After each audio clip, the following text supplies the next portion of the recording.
ಎಲ್ರಿಗೂ ನಮಸ್ಕಾರ ಸ್ನೇಹಿತರೆ. ನಾನು ನನ್ನ ಮಾತುಕತೆಯಲ್ಲಿ ಬಂಗಾರದ ಮಾತನ್ನು ಆಡ್ತಾ ಇದ್ದೆ. ಸ್ವಲ್ಪ ತಾಂತ್ರಿಕ ತೊಂದರೆಯಿಂದ ಅದು ಸಂಪೂರ್ಣ ನನ್ನ ಮಾತು ಪೂರ್ತಿ ಆಗಿಲ್ಲ, ಸ್ವಲ್ಪ ಅರ್ಧಕ್ಕೆ ನಿಂತಿತ್ತು. ಹಾಗಾಗಿ ಅದನ್ನು ಮುಂದುವರಿಸ್ತಾ ಈ ಭಾರತದಲ್ಲಿ ಸ್ವಾತಂತ್ರ್ಯ ನಂತರ ಬಹಳ ಕಡಿಮೆ ಆದಾಯ, ಬಹಳ ಕಡಿಮೆ ಇನ್ವೆಸ್ಟ್ಮೆಂಟು ಇದ್ದಂಥ ಸಂದರ್ಭದಲ್ಲಿ ಅಫ್ಕೋರ್ಸ್ ಜನಸಂಖ್ಯೆ ಕೂಡ ಕಡಿಮೆ ಇತ್ತು. ಆದರೆ ಹೆಚ್ಚುತ್ತಾ ಇರುವಂತಹ ಜನಸಂಖ್ಯೆ ಮತ್ತು ಹೆಚ್ಚಬಹುದಾದಂತಹ ನಿರುದ್ಯೋಗ, ಹೆಚ್ಚಬಹುದಾದಂಥ ಆಹಾರದ ಬೇಡಿಕೆ, ಇವುಗಳನ್ನೆಲ್ಲವನ್ನು ದೃಷ್ಟಿಯಲ್ಲಿಟ್ಟುಕೊಂಡು ಇಡೀ ಭಾರತವನ್ನು ಬಹಳ ಅದ್ಭುತವಾಗಿ, ಬಹಳ ಬದ್ಧತೆಯಿಂದ ಕಟ್ಟುವಂಥ ಒಂದು ಜವಾಬ್ದಾರಿ ಇತ್ತು. ಅಂಥ ಸಂದರ್ಭದಲ್ಲಿ ನೆಹರು ಅವರು, ನೀವು ಒಂದು ಹೊತ್ತಿನ ಊಟವನ್ನು ತ್ಯಾಗ ಮಾಡುವ ಮೂಲಕ, ಒಂದು ಹೊತ್ತಿನ ಊಟವನ್ನು ಬಿಡುವ ಮೂಲಕ ದೇಶದ ಆರ್ಥಿಕತೆಯನ್ನು ಎತ್ತರಿಸಬೇಕು ಅನ್ನುವಂತಹ ಒಂದು ಕರೆಯನ್ನು ಕೊಡ್ತಾರೆ. ಹಾಗೆಯೇ 1967ರಲ್ಲಿ ಇಂದಿರಾ ಗಾಂಧಿಯವರು ಪ್ರಧಾನಿಯಾಗಿದ್ದಾಗ ಬಂಗಾರದ ಮೋಹ ಮತ್ತು ಬಂಗಾರದ ಬಳಕೆಯ ಬಗ್ಗೆ ಒಂದು ಸಣ್ಣ ನಿಯಂತ್ರಣವನ್ನು ಹೇರ್ಕೋಬೇಕು ಅಂತ ಅವತ್ತಿನ ಕಾಲದಲ್ಲೇ ಹೇಳಿದರು. ಅಂದರೆ ನಮಗೆ ಸ್ವಾತಂತ್ರ್ಯ ಬಂದು ಒಂದು 20 ವರ್ಷಗಳ ಕಾಲ ಅಥವಾ ಆ ಅವಧಿ, ಸ್ವಾತಂತ್ರ್ಯ ಪೂರ್ವ ಮತ್ತು ಸ್ವಾತಂತ್ರ್ಯದ ನಂತರದ ಅವಧಿ ಇತ್ತಲ್ಲ, ಅವತ್ತು ನಮ್ಮ ಆದಾಯ ಕಡಿಮೆ ಇತ್ತು, ತಲಾ ವರಮಾನ ಕಡಿಮೆ ಇತ್ತು, ದೇಶದ ಆದಾಯ ಕಡಿಮೆ ಇತ್ತು, ದೇಶದಲ್ಲಿ ಈ ಯಾಂತ್ರಿಕತೆ, ತಾಂತ್ರಿಕತೆ ಇವುಗಳೆಲ್ಲವೂ ಕಡಿಮೆ ಇದ್ದಂಥ ಸಂದರ್ಭದಲ್ಲಿ ಕೂಡ ನಮ್ಮ ಜನರಲ್ಲಿ ಒಂದು ಬಂಗಾರದ ಮೋಹ ಇತ್ತು. ಆ ಬಂಗಾರದ ಮೋಹದಿಂದಾಗಿ ಜನ ಬಂಗಾರವನ್ನು ಖರೀದಿಸೋದು, ಅದು ಇಂಡೈರೆಕ್ಟ್, ಅದು ಬಳಕೆ ಆಗದೇ ಇರೋದ್ರಿಂದ ಅದು ದೇಶದ GDP ಕಾರಣಕ್ಕೆ ಅಥವಾ ದೇಶದ ಅಭಿವೃದ್ಧಿಯ ಕಾರಣಕ್ಕೆ ಅಷ್ಟು ಅನುಕೂಲ ಆಗಲ್ಲ. ಈಗ ನೋಡಿ, ನೀವು ಇನ್ಕಮ್ ಟ್ಯಾಕ್ಸಿಂದೆಲ್ಲ ವರ್ಷ ಏನೇನೇನೋ ವ್ಯತ್ಯಾಸಗಳು, ಬದಲಾವಣೆಗಳು ಎಲ್ಲ ಆಗ್ತಿದ್ದಾವೆ. ನಮ್ಮ ಒಬ್ಬ ಸ್ನೇಹಿತರು ಟ್ಯಾಕ್ಸ್ ಕನ್ಸಲ್ಟೆಂಟ್ ನರೇಂದ್ರ ನಾಯಕ್ ಅಂತ, ಅವ್ರ ಜೊತೆ ಮಾತಾಡ್ತಾ ಹೇಳ್ತಾ ಇದ್ರು ಅವರು, ಈಗೆಲ್ಲ ಈ ಇನ್ಕಮ್ ಟ್ಯಾಕ್ಸು, ಆದಾಯ ತೆರಿಗೆ, ಆಮೇಲೆ ಕಮರ್ಷಿಯಲ್ ಟ್ಯಾಕ್ಸು, ವಾಣಿಜ್ಯ ತೆರಿಗೆ, ಇವುಗಳಲ್ಲೆಲ್ಲ ಏನೇನೆಲ್ಲ ಬದಲಾವಣೆಗಳಾಗಿದೆಯಲ್ಲ, ಅಲ್ಲಿ ಕೆಲವು ಸ್ಲ್ಯಾಬ್ಗಳನ್ನು ಮಾಡಿದ್ದಾರೆ.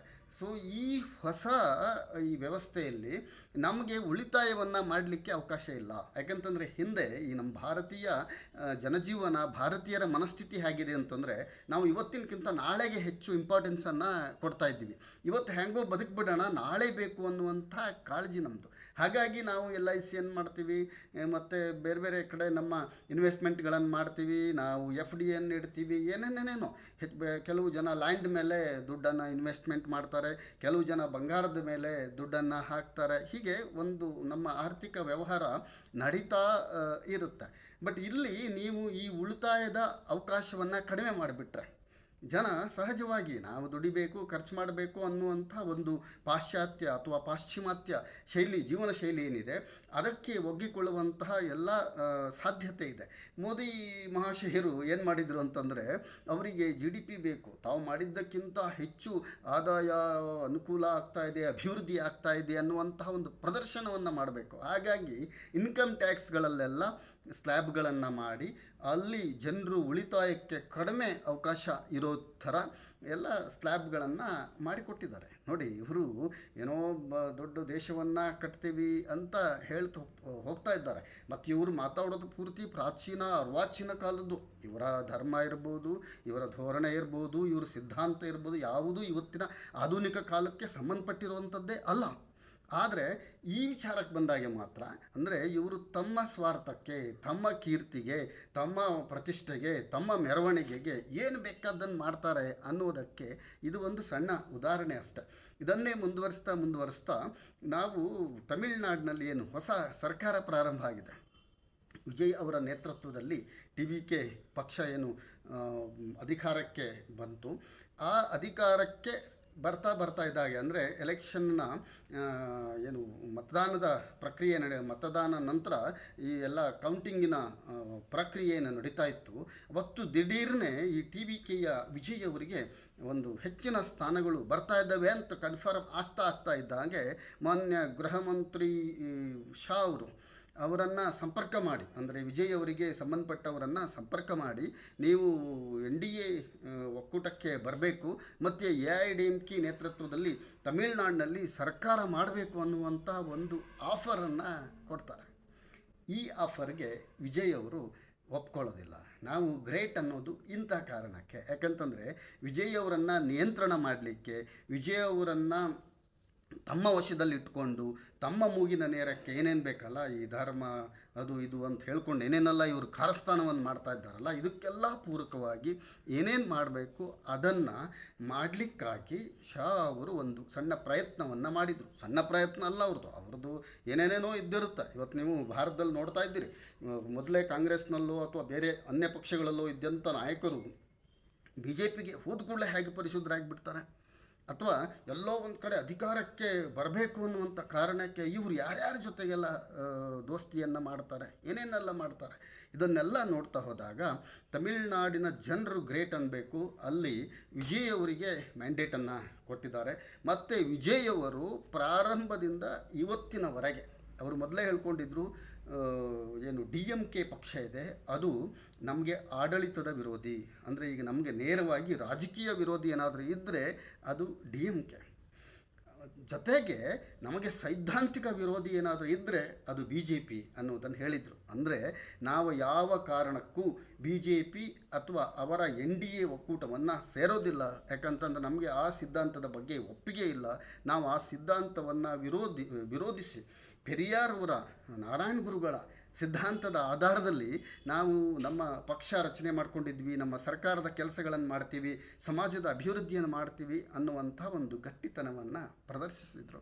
ಇದೇ ಕಾರಣಕ್ಕೆ, ಇಂಥ ಒಂದು ಸೈದ್ಧಾಂತಿಕ ಗಟ್ಟಿತನದ ಕಾರಣಕ್ಕೆ ಶಾ ಅವರ ಪ್ರಯತ್ನ ವಿಫಲ ಆಯಿತು. ಇವತ್ತು ಶಾ ಎಲ್ಲಾದರೂ ತಮ್ಮ ಎಲ್ಲ ಈ ಕುಟಿಲತೆ ಕುತಂತ್ರಗಳ ಮೂಲಕ ಯಶಸ್ವಿ ಆಗ್ತಾರಲ್ಲ, ಆ ಥರ ಏನಾದರೂ ಯಶಸ್ವಿ ಆಗಿಬಿಟ್ರೆ ಇಡೀ ತಮಿಳುನಾಡಿನಲ್ಲಿ BJP ಅವರಿಗೆ ಸಿಕ್ಕಿರೋದು ಒಂದು ಸೀಟು, ಒಂದು ಶಾಸಕನನ್ನು ಇಟ್ಕೊಂಡು ಇವರು ಸರ್ಕಾರವನ್ನು ಮಾಡಿದರೂ ಆಶ್ಚರ್ಯ ಇಲ್ಲ. ಇವತ್ತು ಕೇರಳದಲ್ಲಿ ಕೂಡ ಹಾಗೆ ಇವರಿಗೆ 2-3 ಸೀಟ್ ಬಂದಿದೆ. ಕೇರಳ, ತಮಿಳುನಾಡು ಮತ್ತು ದಕ್ಷಿಣ ಕರ್ನಾಟಕದಲ್ಲಿ ಜನ ಇವರನ್ನು ಎಲ್ಲಿಟ್ಟಿದ್ದಾರೆ ಅಂತ ಹೇಳಲಿಕ್ಕೆ ಇದೊಂದು ಉದಾಹರಣೆ.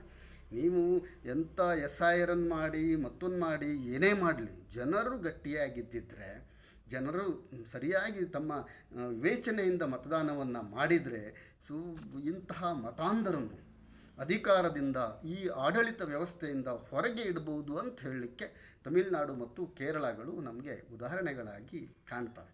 ಇದೇ ಸಂದರ್ಭದಲ್ಲಿ ನೀವು ಇಲ್ಲಿ ಈಗ ಆಗ್ತಾ ಇರುವಂಥ ಯುದ್ಧ, ಆಮೇಲೆ ಇಲ್ಲಿ ಆಗ್ತಾ ಇರುವಂತಹ ಜನಸಾಮಾನ್ಯರಿಗೆ ಆಗ್ತಾ ಇರುವಂತಹ ಗ್ಯಾಸಿನ ತೊಂದರೆ, ಆನಂತರ ಪೆಟ್ರೋಲಿಯಂ ಉತ್ಪನ್ನಗಳ ಏನು ಬಳಕೆದಾರರಿದ್ದಾರೆ ಅವರಿಗೆ ಆಗಬಹುದಾದಂಥ ಆಗ್ತಾ ಇರುವಂತಹ ತೊಂದರೆ, ಇವುಗಳನ್ನೆಲ್ಲ ಸರಿಪಡಿಸ್ಲಿಕ್ಕೆ ಆಗದೇ ಇರುವಂಥ ಒಬ್ಬ ನಾಯಕ.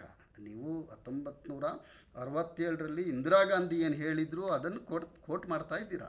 ಇಂದಿರಾ ಗಾಂಧಿಯವರು ಯಾವ ಉದ್ದೇಶಕ್ಕೆ ಹೇಳಿದರು?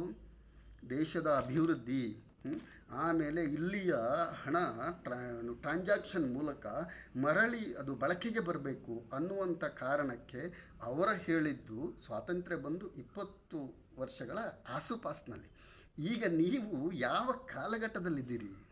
AI ಯುಗದಲ್ಲಿದ್ದೀರಿ ನೀವು. ಇವತ್ತು ಮಾತೆತ್ತಿದ್ರೆ ನೀವು ಹಾಗೆ ಮಾಡ್ತೀವಿ ಹೀಗೆ ಮಾಡ್ತೀವಿ ಅಂತ ಹೇಳ್ತಿದ್ರಿ. ಏನು ಮಾಡಿದ್ರಿ ನೀವು? ಗುಜರಾತಿಗೆ ಅಷ್ಟೆಲ್ಲ ದುಡ್ಡು ಕೊಟ್ಟರಿ. ಎಲ್ಲಿದೆ ಅದರದ್ದು ಸ್ಥಾನಮಾನ? GDPದಲ್ಲಿ, ಅಭಿವೃದ್ಧಿಯಲ್ಲಿ, ಶಿಕ್ಷಣದಲ್ಲಿ, ಮಾನವ ಅಭಿವೃದ್ಧಿಯಲ್ಲಿ ಯಾವ ಸ್ಥಾನದಲ್ಲಿದ್ದೀರಿ ನೀವು? ಗುಜರಾತ್ ಅವರು. ಅದನ್ನು ಬಿಟ್ಟರೆ ಮುಂಬೈ ಬರುತ್ತೆ, ನಿಮ್ಮ ಭಾರತದ ಭಾಳಷ್ಟು ರಾಜ್ಯಗಳು ಬರ್ತಾವೆ. ಯಾವುದ್ರ ರ್ಯಾಂಕಿಂಗ್ದಲ್ಲೂ ನೀವಿರಲ್ಲ. ಹೇಗೆ ಕೇರಳ ಬರ್ತದೆ? ನಿಮ್ಮನ್ನು ಒಳಗಡೆ ಬಿಡ್ಲಿಕ್ಕೆ ತಯಾರಿಲ್ಲದೆ ಇರುವಂತಹ ಕೇರಳ ರಾಜ್ಯ ಹೇಗೆ ಶಿಕ್ಷಣದಲ್ಲಿ, ಅಭಿವೃದ್ಧಿಯಲ್ಲಿ, ಉದ್ಯಮದಲ್ಲಿ, ಸಾಮಾಜಿಕ ವ್ಯವಸ್ಥೆಯಲ್ಲಿ ನಂಬರ್ 1 ಸ್ಥಾನಕ್ಕೆ ಬರುತ್ತೆ?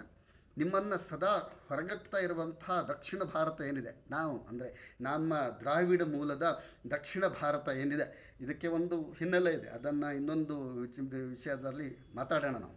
ಯಾಕಂತಂದರೆ ಈ ಆರ್ಯರ ಆಗಮನ ಆಗುತ್ತಲ್ಲ, ಆರ್ಯರ ಆಗಮನ ಆಗ್ತಾ ಅವರು ಸ್ಥಳೀಯರ ಮೇಲೆ ದಬ್ಬಾಳಿಕೆ ಮಾಡ್ತಾ ಅವತ್ತಿನ ಕಾಲದಲ್ಲಿ, ಇವತ್ತು ಕೂಡ ದೊಡ್ಡ ಪ್ರಮಾಣದಲ್ಲಿ ಅವರು ನಮ್ಮ ಮೇಲೆ ದಾಳಿಯನ್ನು ಮಾಡ್ತಾ ಇದ್ದಾರೆ, ಡೈರೆಕ್ಟ್ ಇಂಡೈರೆಕ್ಟ್.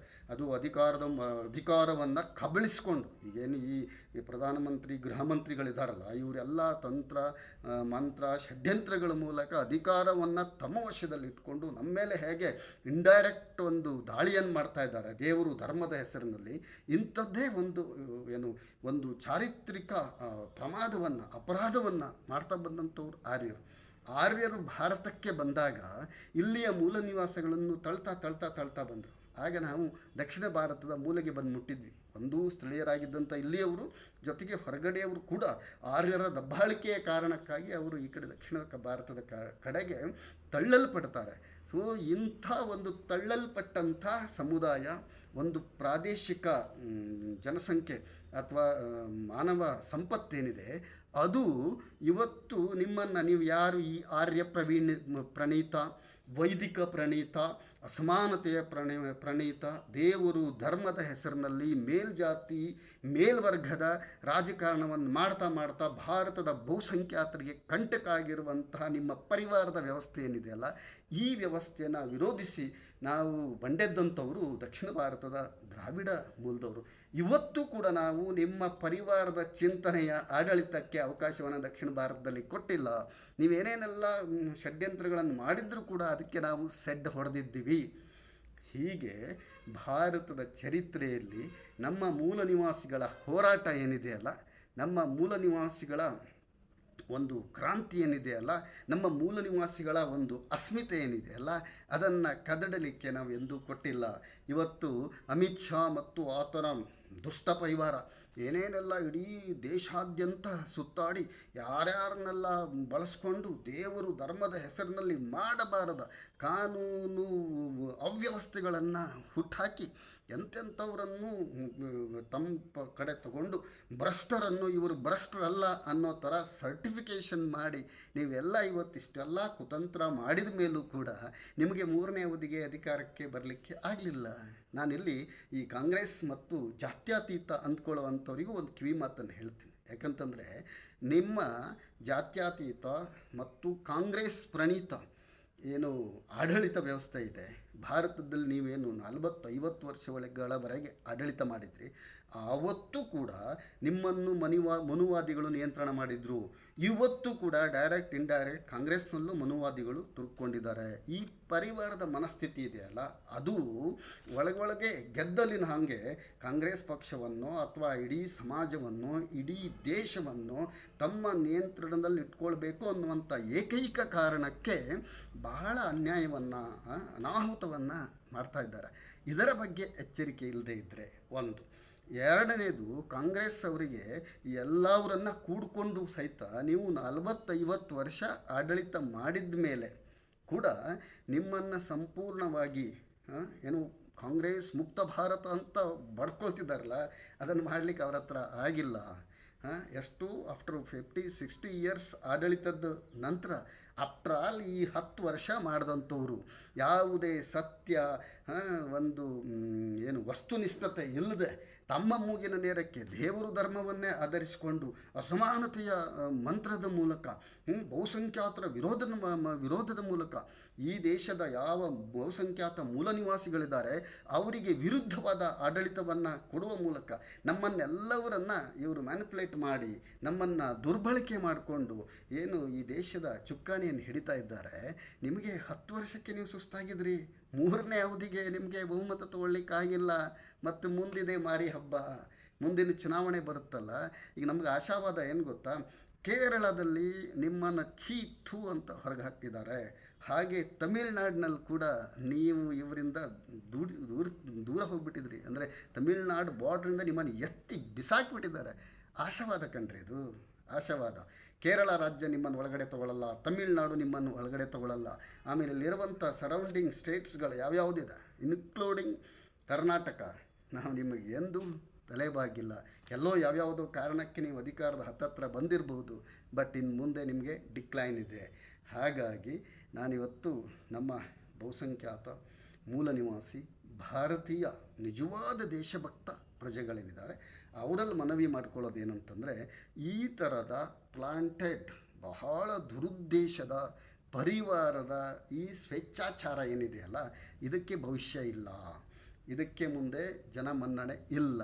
ಹಾಗಾಗಿ ಪ್ರೊವೈಡೆಡ್ ಕಾಂಗ್ರೆಸ್ ಏನು ಮಾಡಬೇಕಾಗುತ್ತೆ, ಭಾಳ ಜವಾಬ್ದಾರಿಯಿಂದ ಈ ಸಾರಿ ಹೇಗೆ ತಮಿಳುನಾಡಿನಲ್ಲಿ ಈ ಮತಾಂಧರನ್ನು ಒಳಗಡೆ ಬರದೇ ಇರೋ ರೀತಿ ತಡೆದ್ರಲ್ಲ, ಆ ಥರ ಒಂದು ಒಕ್ಕೂಟವನ್ನು ಮಾಡಿಕೊಂಡು ಇಡೀ ಇಂಡಿಯಾದಲ್ಲಿ ಈ ದುಷ್ಟ ಪರಿವಾರದ ಕೋಮುವಾದಿ ಮತಾಂಧ ವಿಚಾರ ಮತ್ತು ಸಿದ್ಧಾಂತದ ಆಡಳಿತ ವ್ಯವಸ್ಥೆ ಇದನ್ನು ಅದನ್ನು ಹಿಮ್ಮೆಟ್ಟಿಸ್ತಾ ಇದ್ದರೆ ಈ ದೇಶಕ್ಕೆ ಅಪಾಯ ಇದೆ. ಹಾಗಾಗಿ ಕಾಂಗ್ರೆಸ್ಗೆ ಒಂದು ನೈತಿಕ ಜವಾಬ್ದಾರಿ ಇದೆ. ಈ ದೇಶ ನಿಮಗೆ ಭಾಳ ವರ್ಷಗಳವರೆಗೆ ಅಧಿಕಾರವನ್ನು ಕೊಟ್ಟಿದೆ. ನೀವು ಈ ದೇಶದ ಬಹುಸಂಖ್ಯಾತರು, ಈ ದೇಶದ ಜನಸಾಮಾನ್ಯರ ಪರವಾಗಿ ನಿಂತಿದ್ರಿ ಮತ್ತು ನಿಲ್ತೀರಿ ಅನ್ನುವಂಥ ಭರವಸೆಯನ್ನು ಇವತ್ತು ಕೂಡ ಇಂಡಿಯಾ ಕಳೆದುಕೊಂಡಿಲ್ಲ. ಅದನ್ನು ಉಳಿಸ್ಕೊಳ್ಬೇಕಂತಂದರೆ ನೀವು ಇದೇ ಥರ ಬಹಳ ಜಾತ್ಯತೀತವಾಗಿ ಯಾವ ಪರಿವಾರ ಇದೆ, ಈ ದೇಶ ವಿರೋಧಿ ಪರಿವಾರ ಇದೆ, ಅದಕ್ಕೆ ಸೆಡ್ಡು ಹೊಡೆಯುವ ಹಿನ್ನೆಲೆಯಲ್ಲಿ ಜನಸಾಮಾನ್ಯರಿಗೆ ಅನುಕೂಲ ಆಗುವಂಥ, ಜನಸಾಮಾನ್ಯರ ಪರವಾಗಿರುವಂತಹ ಪ್ರಾದೇಶಿಕ ಪಕ್ಷಗಳನ್ನು ಕೂಡ ಜೊತೆಯಲ್ಲಿಟ್ಕೊಂಡು ಈ ದೇಶವನ್ನು ಮುನ್ನಡೆಸಿಕೊಂಡು ಹೋಗಬೇಕಾದಂಥ ಗುರುತರ ಜವಾಬ್ದಾರಿ ಅಗೇನ್ ಕಾಂಗ್ರೆಸ್ ಮೇಲಿದೆ ಅಂತ ಹೇಳ್ತಾ ಇವತ್ತಿನ ನನ್ನ ಮಾತುಕತೆಯನ್ನು ಮುಗಿಸ್ತಾ ಇದ್ದೀನಿ. ಧನ್ಯವಾದಗಳು. ಮತ್ತೆ ಮೇಲಿಂದ ಮೇಲೆ ಮಾತುಕತೆ ಮೂಲಕ ಸಿಗ್ತಾ ಇರೋಣ.